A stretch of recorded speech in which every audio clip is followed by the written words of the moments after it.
Hello, my friends, and welcome to another LARP Stories. This one is about my weekend of DMing, or as you'll hear it referred to when it comes to Underworld LARP and LARP in general, that I tend to do, shaping. It's called shaping when you're sort of on the GM side of things. So I spent the weekend shaping for UnderworldLARP Zenithstrand out of Saskatoon.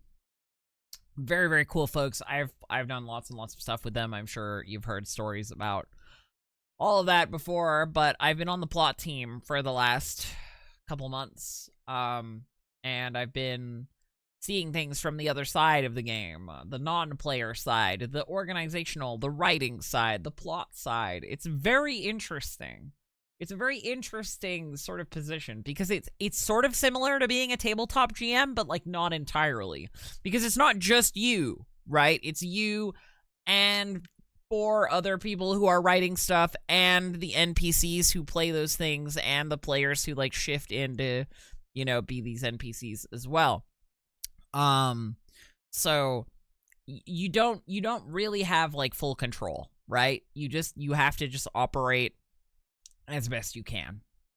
I sort of take up a position of like not leadership, but sort of second rung down on the totem pole of the organization. So there's the guild owners who are like the lead shapers, you know what I mean? The people who do like who make big lore decisions and stuff. And I'm a shaper right now, which is just like I write some of the plot lines, right? So I'm writing sort of local plot. I'm writing things about wild elves. I'm writing things about things that happen that are not earth shaking, right? I'm trying to do through lines on stuff that is not earth shaking.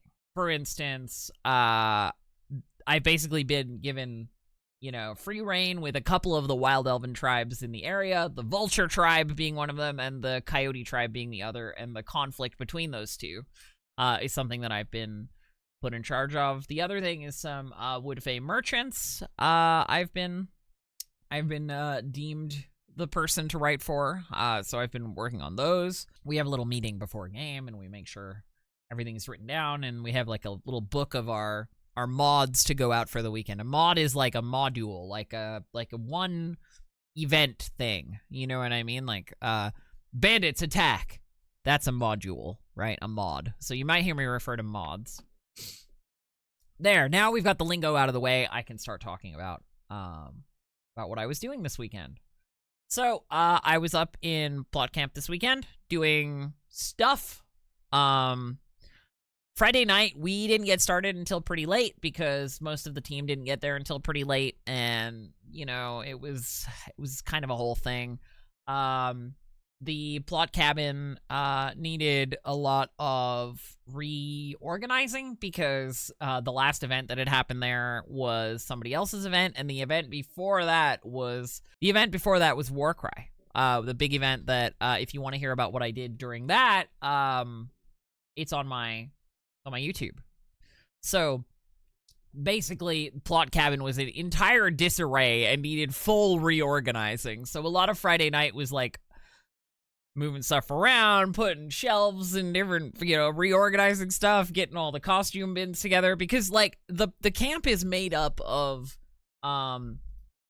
sort of organizational nodes, right? There's a corner with all the NPC weapons. There's a shelf where there's the red tabards and the black tabards and the yellow tabards and the green tabards, and they're all in different totes, you know, in different boxes. And then there's the box for jackets, and there's the box for vests, and there's the box for armor, and there's the box for, and everything is sort of like organized. And if you don't have that organization, stuff gets messy. It gets difficult to find the thing you need. It gets difficult to like have NPCs come in and like manage stuff and like intuitively find that stuff. And so organization is very, very important to the overall like setup of an NPC camp. Without an organization, the whole thing just feels sort of brutal, you know?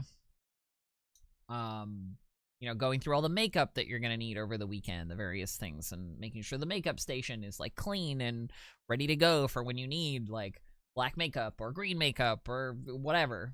It's just, like, a lot of stuff to do. There's a lot of, like, instant costuming that must happen in that space, and so it has to be ready for that, right? So a lot of Friday night was organizing, and that's part of your job as an NPC or as a shaper, is making sure that things operate smoothly. And yes, I'm a very disorganized person generally, and I hate organizing things. But it's part of what I have to do, right? It's part of the rules. So when my lead GM, Tammy, says, put this thing here and put that thing there, make sure that thing is this way or that way, I'm like, yes, okay, absolutely, done. You know? Try and make sure that that happens. Friday night, what mods did we send out on Friday night? I know we sent some stuff out, but it was pretty sparse. I don't think we did any big combat stuff because, there was a big storm very nearby, and I was 100% sure we were gonna get absolutely blasted with rain. When I say big storm, I mean, you know when, it's a pitch dark night, and then lightning hits and it lights up the whole area for, like, a couple of seconds. But that happens every, like, 8 or 9 seconds. It was wild. It was, like, fantasy weather. It felt like these lightning strikes, like, it was crazy. Oh yeah, we did send out some gophers to just, you know, harass people. These are sort of the Zenithstrand default harassment, NPC gophers. Gophers are they're just a shitty little stat brick of annoyance. They don't usually kill people, but they are like the smallest combat NPC basically. Trademark, you know, trademark a gopher action. Some guilds have crabs, some guilds have wolves, some guilds have whatever. With Zenithstrand, we have gophers. Those are the meme NPC. So they're easy to warm people up. You know, they want a little combat, they want to hit something, they want to run away from something. Gophers are easy. They're usually for just, like, getting players' attention. The other thing we sent out were some friendly jackal wild elves. So the jackal are a tribe of wild elves who do a bunch of necromancy. And recently the town rescued a bunch of jackal wild elves from being executed by another tribe, the Hemlock. And so a bunch of friendly jackal NPCs came out and were like, hey, we know there were some misunderstandings, but hey, thanks for rescuing our students. One of our friends may come by later to talk to you. Please don't kill her. I know you've had trouble with her before. Don't kill her. She's here to talk. Basically. Honestly, I spent a lot of my Friday night organizing plot camp. We started game at around, like, 11, and then I was awake until 3 a.m. moving stuff around and making sure things were in an operative state for the day. When I went to bed, when I've been doing plot stuff, I've been sleeping in the back of my car because it's comfortable. It's a Subaru. You fold down all the seats. And there's lots of space to lie down in the back there, and I don't have to sleep in game because I'm a plot member, so you can't gank me. So I've been sleeping in the back of my car, and it was excellent. I put on some, you know, some TV on my phone, and then just pass out in the back of my car eating Funyuns. Excellent, good time. But I had to be up early. Because I was the one who wrote the first mod of the day for Saturday, and so I needed to be there to do that. And my first mod for Saturday for the last couple of months has been my Woodfey Merchant. My Woodfey Merchant comes out on Saturday mornings, and if you're up and awake and ready to deal, she's ready to deal. You know what I mean? So it's sort of a motivator to get players to to be awake, right? Like, oh, you want to get the good merchanting done? The merchant shows up Saturday morning, and I've showed up Saturday morning every month for the last like 4 months, you know. And I always come. I always come with resources. I come with like 1 or 2 rare items. I come with like 1 or 2 special things, and then see if I can siphon some money out of the player base and give them the resources and items they want. You know, it's a fun thing to run because I just walk around to the various camps and go, "Hello, I'm the merchant from the Weir Fanai. I'm here to make a trade. Do you want? Are you looking for anything in particular? I have blacksmithing material. I have alchemy material. You know." And you just like kind of yell at people's tents.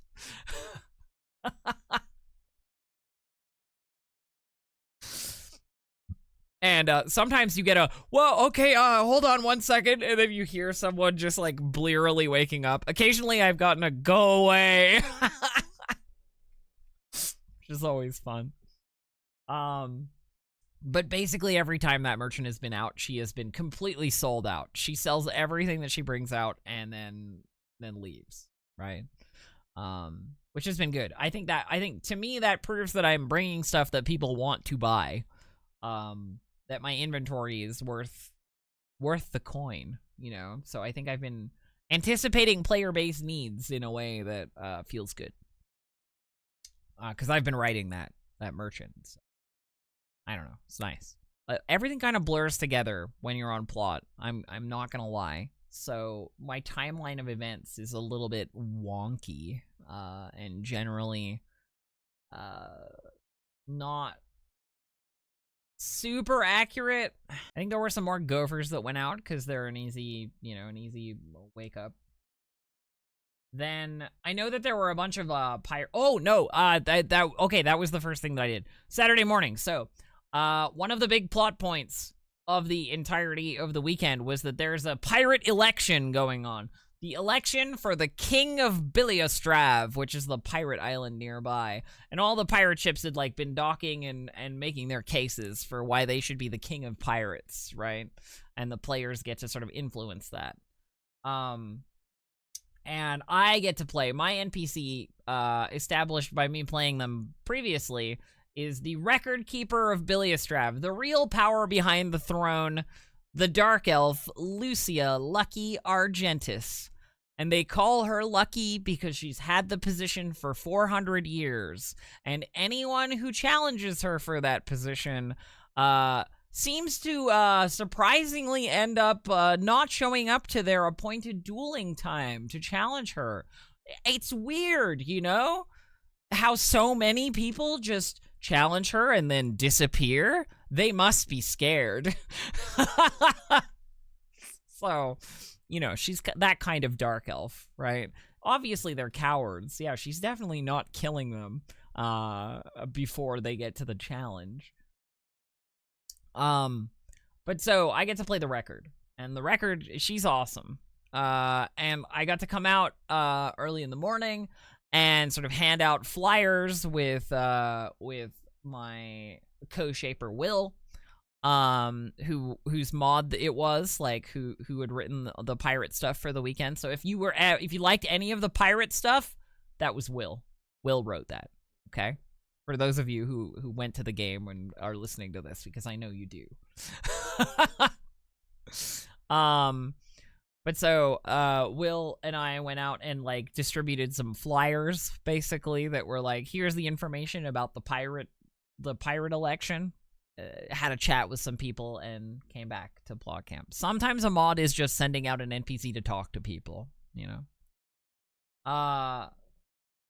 I also found myself, like, alone in plot camp at one point in the sort of morning, early afternoon, and so I sent out my Vulture NPC to set up for later.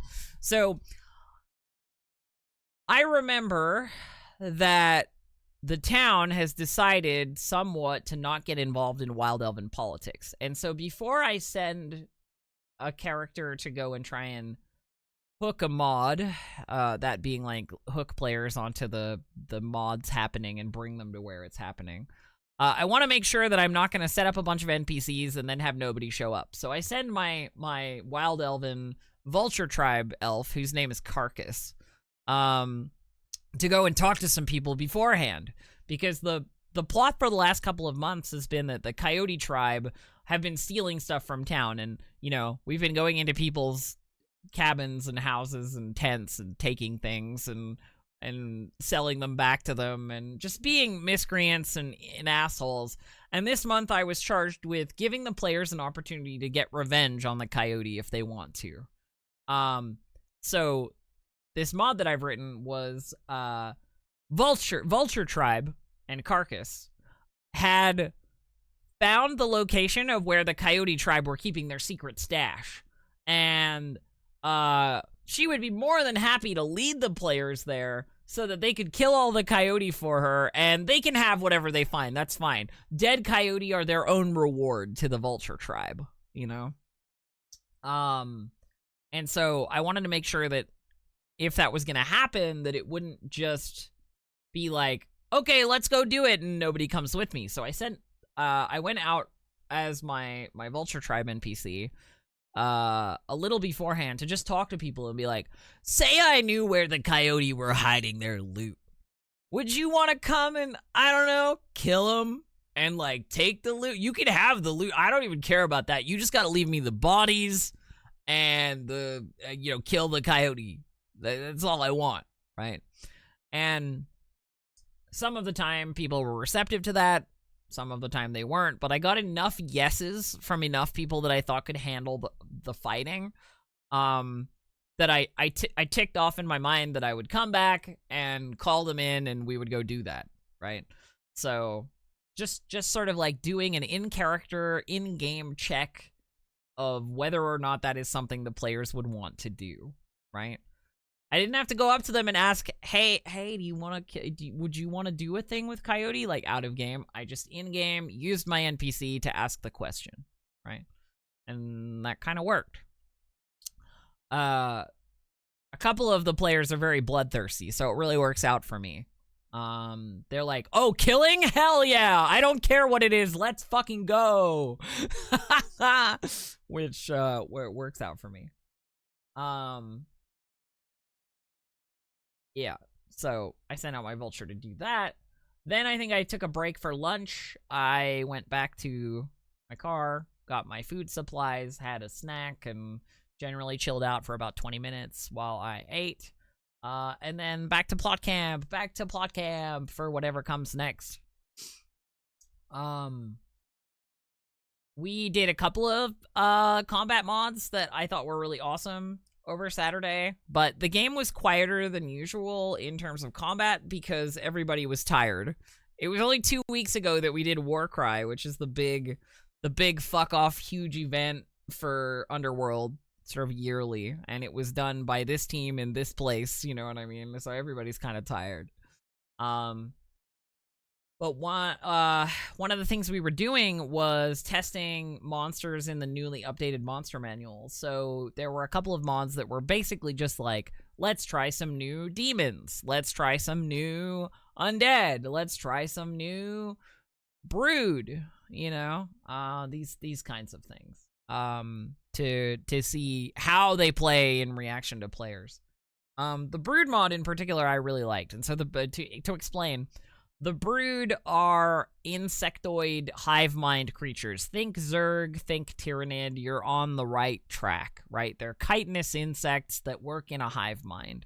And they operate mysteriously. They nobody knows what their motivation is. They're consumers of material and gatherers of things for their hive. Right. They used to be like a worldwide hive mind, and they were like a global threat because they were super dangerous. But then in one of the big global events, the big hive mind got sort of separated, and now they're just like little local hive minds under smaller queens, you know, which makes it a little more interesting in my mind, because you could write plot about it that isn't world ending. But so we went out as some brood, and the thing with the brood is that they have They have a hive mind. So one NPC, one of our shapers, Corey, was yelling hive mind commands to the group, and then we would operate. It would be like, hive mind, gather up. Hive mind, charge that guy. Hive mind, form a wall. You know, and we would all just try and, like, all the NPCs would try and coordinate with that. And I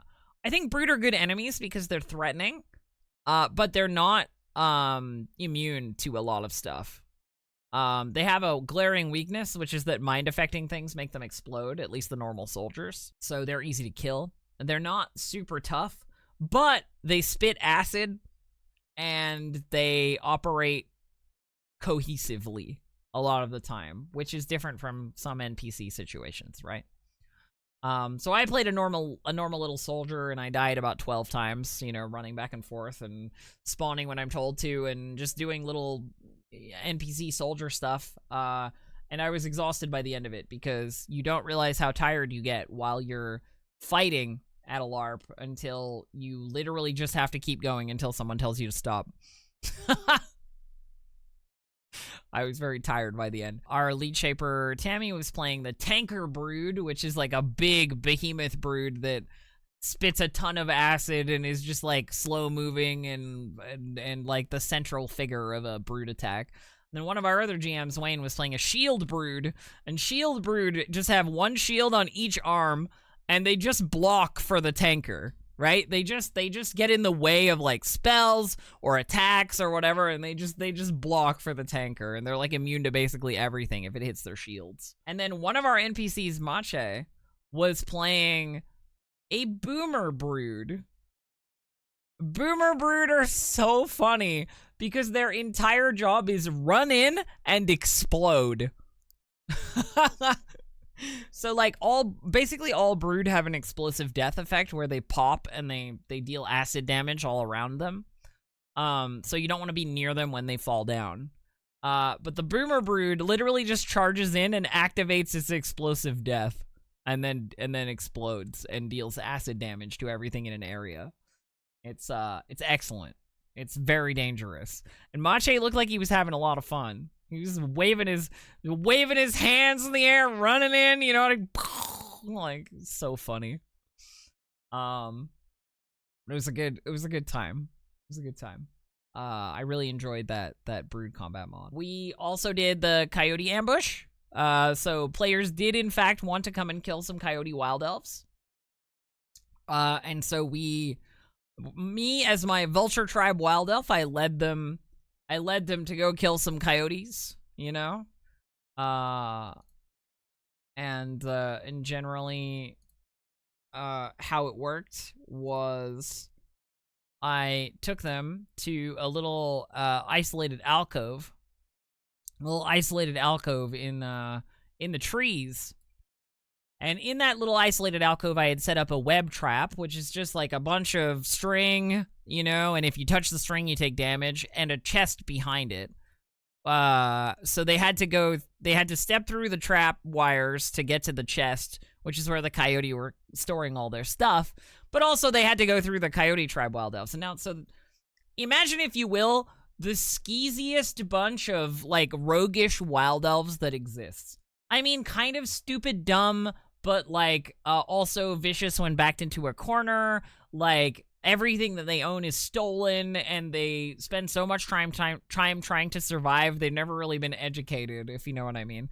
And you've got the Coyote tribe, right? They are a bunch of opportunistic thieves, and so they are all armed with sharp knives and rogue skills, basically, which makes them pretty dangerous, right? When it comes to if they get around behind you, or if they're able to get in close, these kinds of things. And we had 7 NPCs playing Coyote tribe wild elves to defend this stash. I hooked the mod. I went in as Carcass, and I brought the players to where they needed to be. And so I was like yelling, cheering from behind, being like, yeah, kill them, kill those dirty wild elves, get them, you know what I mean? Like, kind of stuff. Like, those Coyote, they suck. We Vultures, we're great, you know? And I think it was a pretty hard fight. There was a point in time where it seemed to me like the players might lose. Because we moved in, and then the second wave of coyote wild elves came in at my behest. And pushed the players back, and even I got downed. My NPC, my Vulture tribe NPC, was laying on the ground, got downed by the coyote, got stabbed. While I was lying there, I couldn't see what was happening, but I could hear that there weren't many people near me, you know? And so I thought, oh, did I overtune this? Are the coyote too strong? Are they not going to be able to finish this? Like, I wonder if the players are going to manage. And I remember thinking to myself, wait a second, Elf.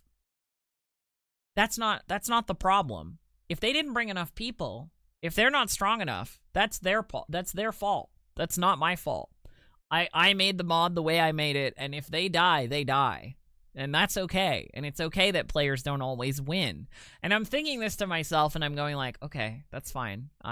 Chalk it up to experience. I'll do it different next time, maybe. If they don't make it through this, or if they run away, or they don't get their loot, or whatever. I'm thinking about like what the next plot is gonna be. And then suddenly there are people near me. and stuff is happening, and there's a little bit more fighting. And then one of the players is like, save the Vulture, you know, and Luke, playing his Draconian, runs over and starts doing activates the CPR skill and starts trying to keep me alive, which will like keep me alive for a little bit longer, you know, because I'm bleeding out, I'm dying, you know, and one of the players, Wargrosh, comes over and burns a life scroll to save my NPC's life. Now, this is a pretty valuable thing. And saving an NPC, I mean, you don't have to do that, right? It wouldn't have changed a lot, but it's very appreciated plot-wise, you know. That's a big... That makes me think I made somewhat of a narrative impact, that they're willing to burn a life scroll to save me. But of course, my Vulture gets up completely ungrateful and is like, hey, thanks, hey, you killed them all, nice!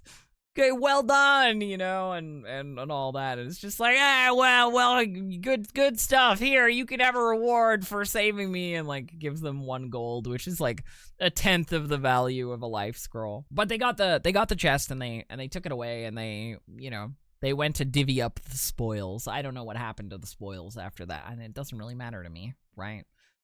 That's not up to me. That's up to them. And so I went back to plot camp feeling good about about the mod I'd run, rather than worried that I'd killed everybody.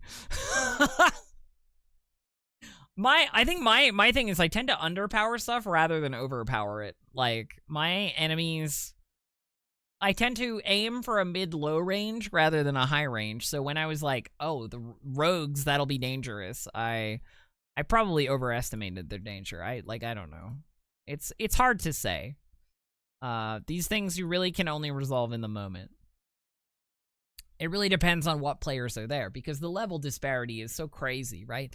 Some people are level 2 and have 4 HP and go down at the slightest gust of wind, and then some people are level 27 and have 17 magic items and are stacked to the gills with gear and have 6 or 7 spells that could obliterate entire mods on their own, you know, and whoever shows up is who shows up, right? And who you get is who you get. And trying to write mods specifically to counter the big players, I feel like feels a little bit bad, because they earned being big players, right? And they'll see if something is too weak for them to really like fight it reasonably, right? Like, they'll see that, I think, as players, and be like, oh, okay, this is not meant for me, you know? Yeah, so we did that. What else did I do on Saturday? So here's the thing. I do a lot of stuff, but some of it is just like busy work, right?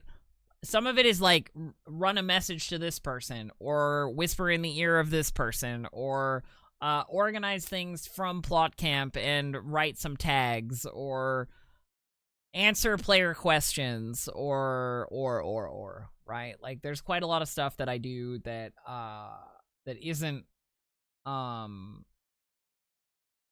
worth like telling you a story about, if you know what I mean. Yeah, we could talk about the time golems, absolutely.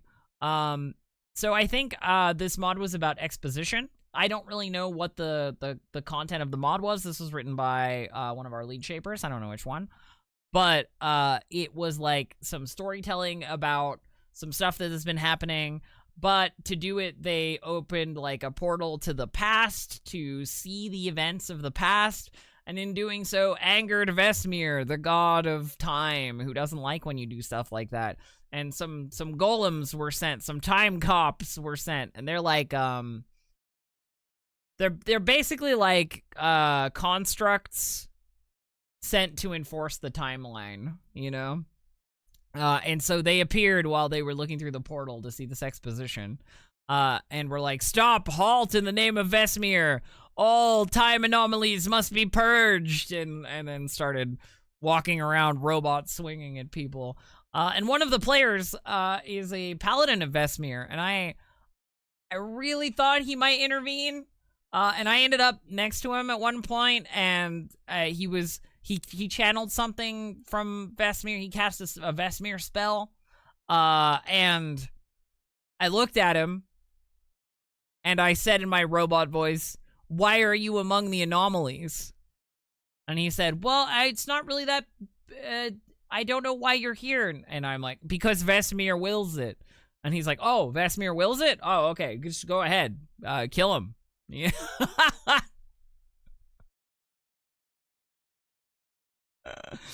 I thought he would try and talk me down, and I was ready to be talked down. We were told that if we got blessings of Vesmir, we would just disappear.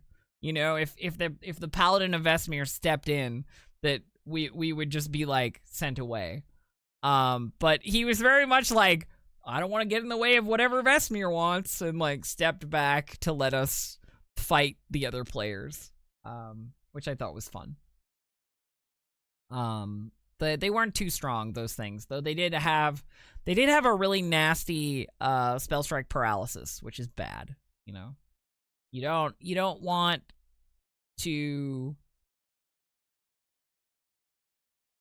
hit too many of those. Players do not like it when they get crowd controlled. The other thing that we did Saturday, like midday, was the things that should not be. And I believe these are connected to whatever exposition was given. But these are like horrible oozes with eyeballs, horrible black oozes covered in eyeballs that deal arcane damage and are hugely annoying and very difficult to kill and minimize all damage, and just they're very powerful, and I think the players are getting slightly fed up of them. They're nasty things. And so the player response to these things is mostly to run away. Which is the smart response, I think, to something that swings arcane damage and absorbs all magic. Arcane damage is the highest form of damage, just to be clear. It goes straight through armor. It goes right to body.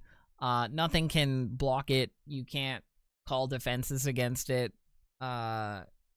If you get hit with it, it does you damage, basically. It will do that damage straight to your health pool. Yeah.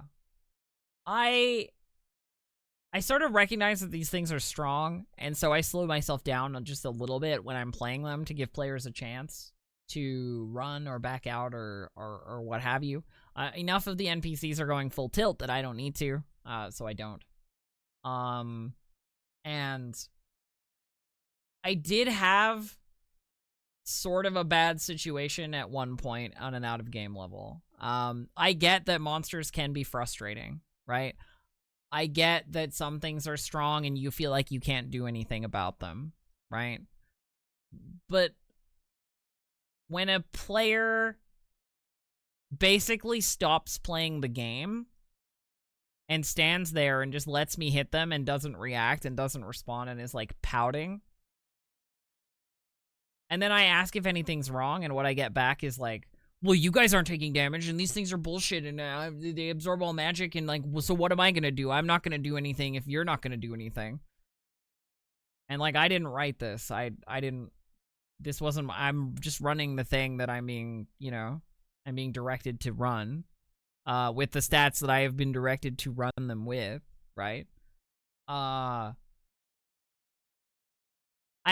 don't really know what to do in that situation, you know? All it does is make me feel like an asshole, right? And I don't know, like... And the player is avoiding consequences by pouting, basically, right? Like, the appropriate response, I think, in retrospect, was to be like, okay, well, you don't like it, but you're still taking 25 arcane. Can you stop that? No? Fall over. You know what I mean? Like, I could have asserted myself more, but I was just, like, shocked that I would get that reaction from somebody, like, playing the game. You know what I mean? I couldn't imagine having that reaction of just ignoring damage myself, you know? And so, that, I don't know, that felt bad. It hurt my feelings, you know? And me and that player did hug it out, you know? We did hug it out after game. We made up. But, like, it was a wild response in the moment, and I should have killed that player. Like, I should have been like, okay, then you take a death. Like, if your response is to opt out of the mod, then my response is to kill you. So that you can opt out. Go to plot camp. You know what I mean? Like, that's what I should have done. But I didn't... I had my feelings hurt. On an out-of-game level.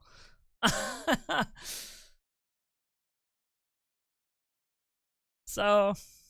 Shapers and NPCs are people too. Talk to them with respect. Don't be an asshole. It's pretty simple. I had the authority to have a harsher response. And I sort of just didn't want to deal with it in that moment, which is the incorrect response because you can't reward bad behavior. In that moment, not responding with a consequence, I rewarded acting like an asshole to me. If you know what I mean, which feels bad in retrospect. But it's okay. Like I said,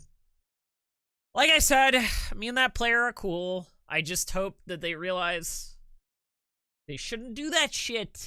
Saturday night, Tammy and I decided to run a mod related to ritual magic. Yeah.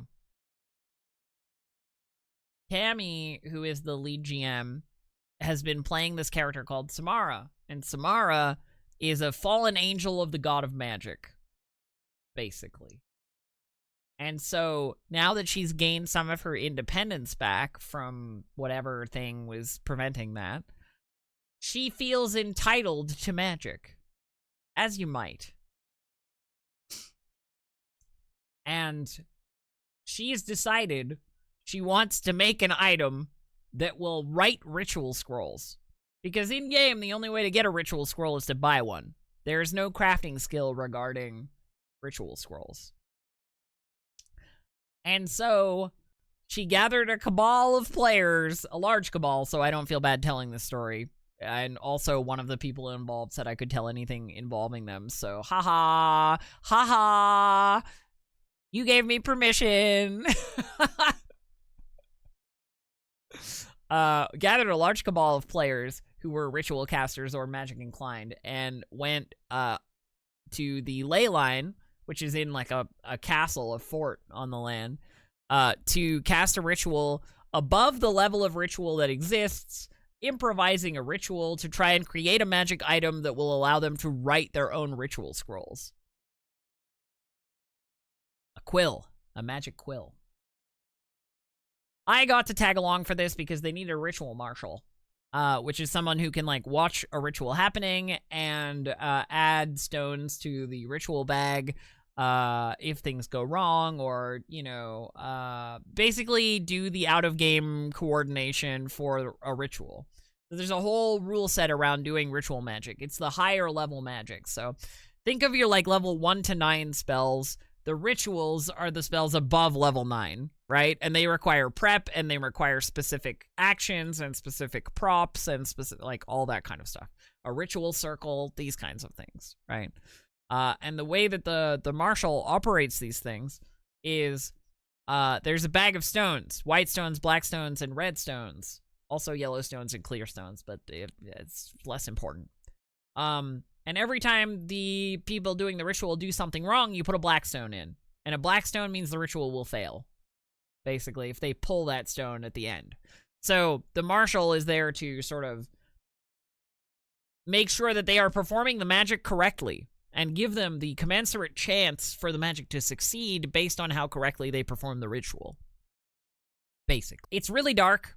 We're in the fort up the hill, and I didn't know I was going to be the marshal. I was playing a wizard named Sarah, who was apprenticed to Samara, the fallen angel of Salam. And I had started talking this really big game. I'm like, yes, I'm an expert in magic. I'm the best. I'm super cool at magic. I'm awesome. I'm gonna help you guys out so much. I'm a super wizard. You know what I mean? And then when we got to the ritual circle, the players were like, is Sarah gonna join the ritual? And Samara looks over at me and she goes, no. Sarah doesn't know any ritual spells yet. Undermining my entire roleplay up until that point, making my NPC look like the biggest asshole in the universe.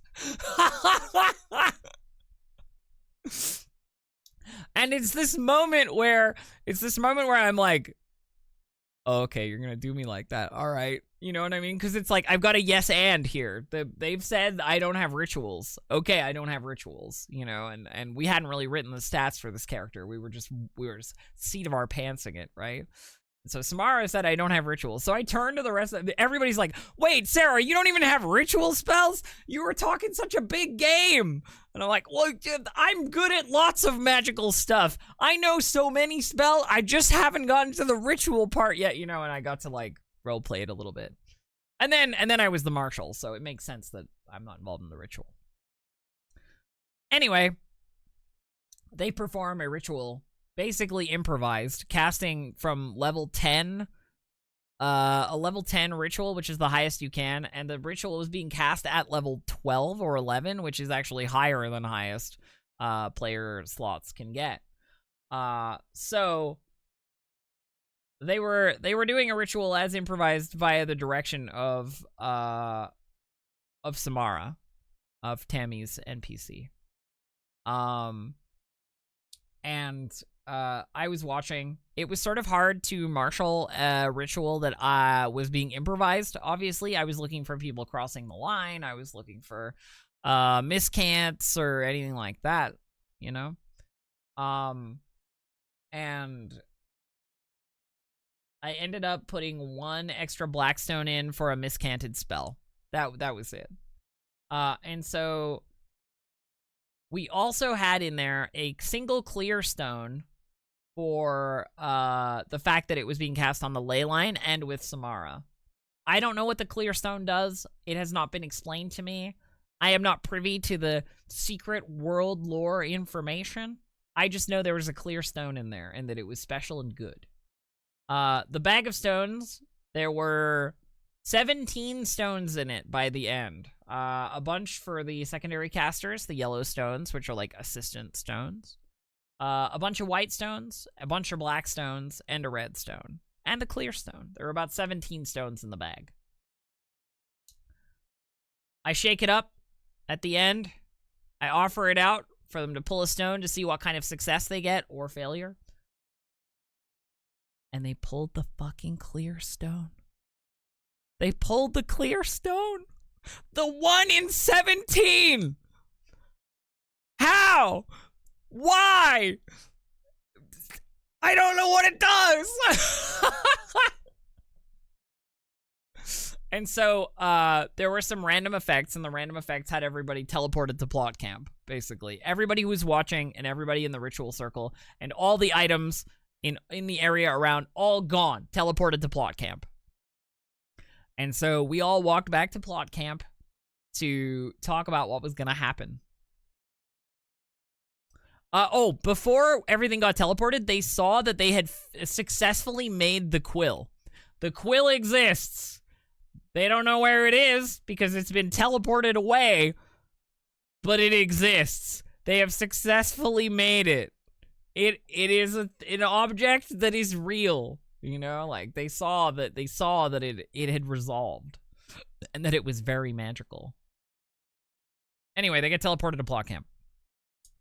Once we're at the plot camp and we've tidied up all the ritual stuff from the ritual site, I get to read off what's gonna happen because I'm the marshal. Oh, God, I've got the hiccups now. God damn it. So I present them with a choice. A voice in the darkness speaks to them. They find themselves in a void of darkness, and a voice speaks to them and says, "Your magic is amusing to me.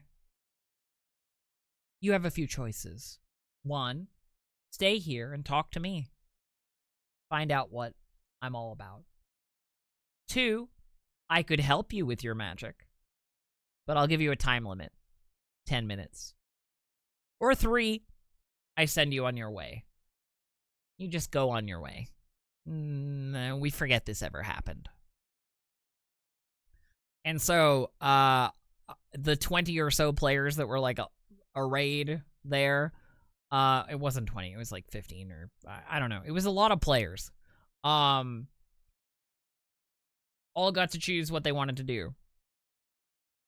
All of them except one chose stay and talk to the voice. The only person who didn't choose stay and talk to the voice chose help me with the magic. And so I dealt with that person first. I went over and I explained, okay, here's the deal. If you can bring me the same number of catalysts as you used for the ritual, so 11 catalysts, in the next 10 minutes, I will add 1 extra charge to the item you created, which means it'll work 1 extra time per day, basically. And the player nods and goes, okay. And I say, time starts now. And they run off to go and find 11 catalysts and come back. That's the help portion of the dark voice. And then the other players, I actually don't know what happened because I was busy doing this one while Tammy was doing the other one. So I can't even tell you what happened there. But what I can tell you is that the player who wanted to get the help arrived back at plot camp in 3 minutes flat. I gave him 10. He arrived back in 3. So you can thumbs up. You can give thumbs up to William when the quill is even better than it should be. All I'm saying. Fast feed on that guy. And it was dark, and people were asleep, so I don't know where he got them. I assume he had a stash of his own, but there you go. The basic resolution of that entire thing was everybody's okay, everybody has their stuff, everybody is not dead, but the quill is missing. So we can write plot about the quill later on. Yay! Yay! More quill plot! Yay! As we were doing this, an Undead mod was going out. These Undead were new Undead from the new monster manual that is being tested. So, I wasn't on this mod, but what I can tell you is that I heard blood-curdling screams of fear and running and yelling and crying for healers and stuff all the way from the plot camp porch where I was trying to organize my thoughts and figure out what we're gonna do with this quill. It was, it's a surreal experience to be sitting at a distance and hearing, "Healer! We need a healer! She's dying!" You know, like, and then hearing, like, Undead shambling around going, "Sense life," you know, and people going, "Here!" and then going, "Ah!" and running, you know, and stuff just, like, happening all over in the darkness and you can't see it. It's, as a storyteller, as a shaper, it brings me glorious feelings of fear and violence, you know? And one player did die during the Undead mod. I did my first pick a number between 1 and 10 pull for that player. Which is cool. Because you only remember your death on a 1 in 10. and otherwise you forget the hour before your death. Which makes assassins, like, a thing you can do because of the forgetting and stuff. Though lots of people metagame anyway. Lots of instances of that I've seen. Oh, I've used my Sherlock brain powers to figure out what happened in the missing hour. Yeah, okay, sure you did. Yeah, so that sort of is how the night went. After the Undead mod came back, I went to bed because I'd been up very, very late the day before. They let me go a little bit earlier. I was off to bed at around 11:30, 12 o'clock that night. So folks were like, "Yep, Violet, go get some rest." That's my name. And so I did. And I mean, my second night was as comfy as my first in the nest I had created of blankets in the back of the car. Delightful, very restful. And then Sunday morning we ran some demons as a wake up. I always love playing demons. I played a hellhound, so I got to go ow ow ow and charge in and attack people. Good time. Love demons. Demons are great. I forgot to talk about another thing I got to do, which I'm very excited about. I'll go back to it. And then Sunday we did demons, and we did pirate assassination opportunities, I think. We had the pirate captains walking around, and there was a bounty on their sashes for 50 gold per sash. If you could kill the pirate captains before the election to influence the election, there was a bounty on the sashes. I think that might have been Saturday as well, but I know there was some on Sunday too. We did demons, and then the final mod of the game was the pirate elections. So we had everybody take a boat to Biliastrav, you know, we had them, like, walk far away and come back and be like, this is a different place now, you know. And the pirate elections were glorious chaos. It was literally just, like, getting players to fight other players, doing tournament-style brackets, and making up rules as we went along. It was glorious, glorious chaos. I could tell you more about it in detail, but honestly, I forget the detail because I was too busy being the MC. Like, because I was playing the record, I was doing all the talking, so I was going like, here's the round, we're getting this person, and we're putting up against this person, and also the rules for this are, you can only use your fists, you know, that kind of stuff, right? Like, and just yelling across a field. If there's one thing I can pride myself on being, it's that I can be very loud, and I can draw attention when I want to. I consider that a streamer privilege, you know, and a streamer benefit. I'm just used to talking, so I talked. The eventual end result was that we basically played capture the flag, but with people, where the more incapacitated people you had in your team's base at the end of the game, the more points you got, and some people were worth more. And we gave them 15 minutes to resolve this and fight each other, and then we declared a winner. And the winner of King of Biliastrav was a player. We thought it would be an NPC, but it was a player. It was Wargrosh, the Orc Weaver of Bog, God of Blood, who won the competition. And so he has 1 month to find himself a boat and a crew to be captain of to maintain the position. And that's kind of how the game ended, was Wargrosh getting this nice title in theory. But we'll see how that shakes out. I know there was some talk about maybe this is like the retirement point for that character and they just become King of Biliastrav, and you know, the player seems excited about all the potential possibilities. Because players can retire into, like, NPC positions of power, you know? But it's hard for a player to hold that. The other thing that I forgot to mention on Friday night that I got to do that I was very excited about, and I felt like I had been granted a large measure of trust to do, was,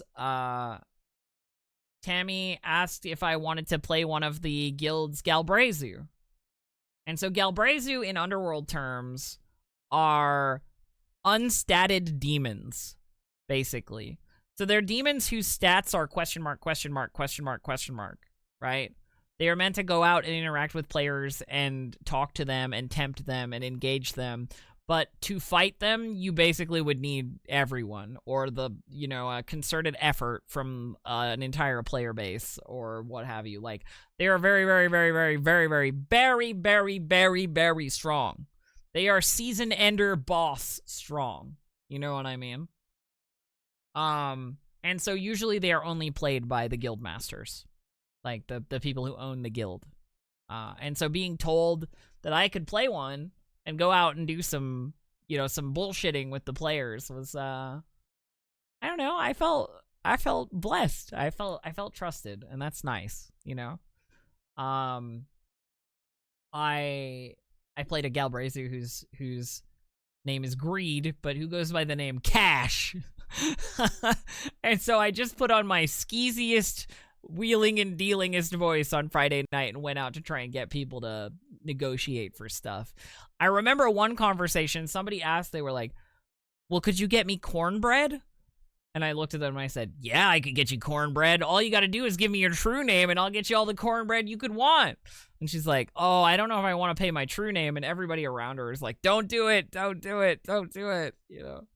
And I'm like, seriously, I could get you cornbread. I could build a ziggurat out of cornbread and entomb you in it.